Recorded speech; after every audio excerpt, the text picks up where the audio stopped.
All right, so the next one here, the U.S. wants to create a hellscape if China attacks Taiwan. So the U.S. military is planning to create a hellscape of drones in the Taiwan Strait if China moves to attack Taiwan. The top U.S. military commander in the region has told the Washington Post.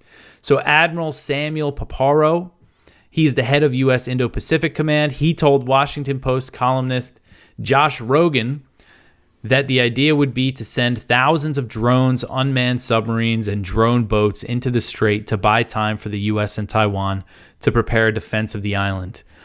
He said, quote, "I want to turn the Taiwan Strait into an unmanned hellscape using a number of classified capabilities so that I can make their lives utterly miserable for a month, which buys me the time for the rest of everything," end quote.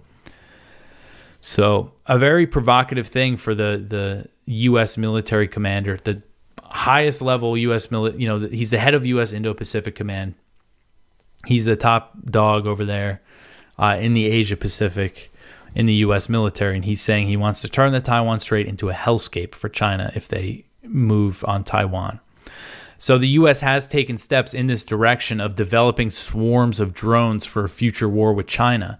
Last year, Deputy Secretary of Defense Kathleen Hicks outlined a plan to deploy thousands of drones controlled by artificial intelligence, known as the Replicator initiative.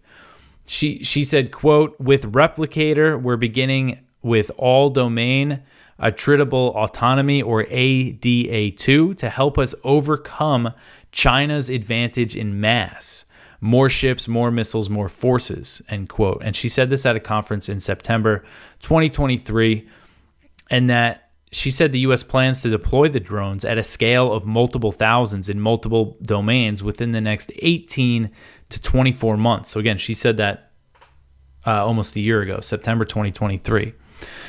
So Paparo framed the plan as necessary to deter China from attacking Taiwan, but as I'm always going on about, the U.S. military buildup in this region, the new U.S. support for Taiwan, all it is doing is raising tensions and making conflict seem more likely, especially when you have U.S. military leaders openly talking about this, the fact that they are planning for war with China, direct war with China, even though they have nukes, doesn't seem to be factored into the calculations.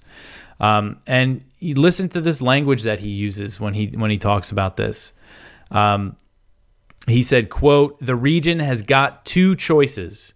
The first is that they can submit and as an end result give up some of their freedoms, or they can arm to the teeth. Both cases have direct implications to the security, the freedom, and the well-being of citizens of the United States of America," end quote. So telling Asia, East Asia, that it has to make a choice between the U.S. and China. I mean, how does China take this stuff? That's just going to make them build more ships and expand their military more. It's just it's just not good, the way that they talk about China.